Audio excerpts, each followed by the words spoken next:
আসসালামু আলাইকুম everyone, welcome to my new blog. তো আজকে আমি তোমাদের সাথে শেয়ার করব ঈদের সেকেন্ড দিনের ব্লগ।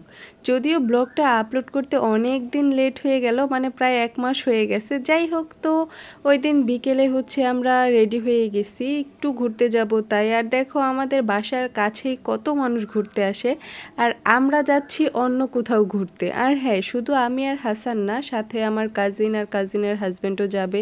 দেখো এখানে কত মানুষ, ফুচকার স্টল, আর এমনিতেও রেস্টুরেন্ট আছে 2-3টা, মানে ফুচকা এমনি ফাস্ট ফুড জাতীয় জিনিসপত্রর।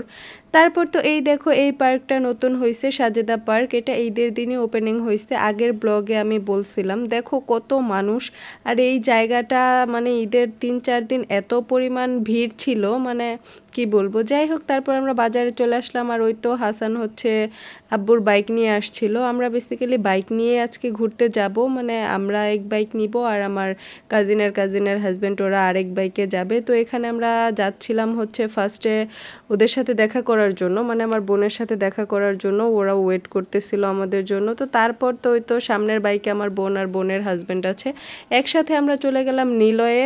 তো ওখানে গিয়ে দেখতে পেলাম প্রচন্ড ভিড়, মানে আমাদের বাসার এখানের থেকে নিলয়ের এখানে ভিড়টা আরো বেশি ছিল, যার জন্য আমরা আগাতেই পারতেছিলাম না। আর যেহেতু ঈদের পরের দিন আমরা গেছি, সেই জন্য ভিড়টা আরেকটু বেশি ছিল। ওই দিন ওয়েদারটাও ভালো ছিল, যার জন্য প্রচন্ড মানুষ হয়েছিল। মানে দেখো, জায়গায় জায়গায় যেগুলোকে কি বলে, এগুলা ড্রেনের না কিসের যেন, মানে এগুলার ঢাকনাগুলা পর্যন্ত কে যেন চুরি করে নিয়ে গেছে রাস্তায়। মানে কি একটা অবস্থা, দেখো জায়গায় জায়গায় এরকম গর্ত গর্ত হয়ে আছে, কেউ যদি ভুলে একটা পা দেয় একদম ভিতরে পড়ে যাবে।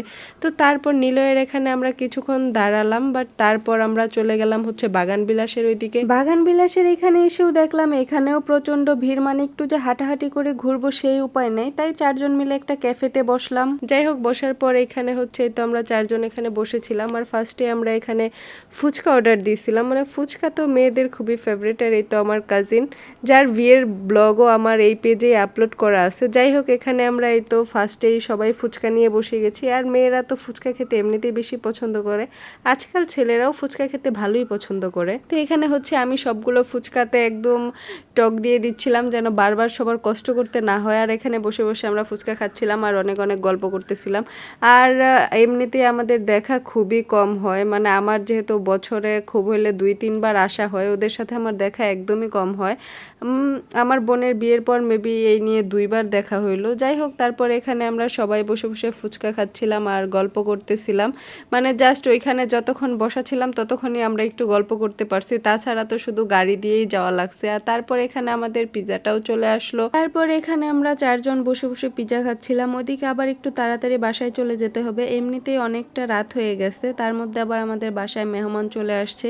মানে আমি আমার কাজিনের সাথে ঘুরতে আসছি, আর ওদিকে আমাদের বাড়িতে আমার আম্মুর কাজিন আসছে, মানে আমার জন্য ওয়েট করতেছে, আমার সাথে দেখা করে তারপর চলে যাবে। সেই জন্য এখান থেকে আমরা একটু তাড়াতাড়ি বের হয়ে যাই।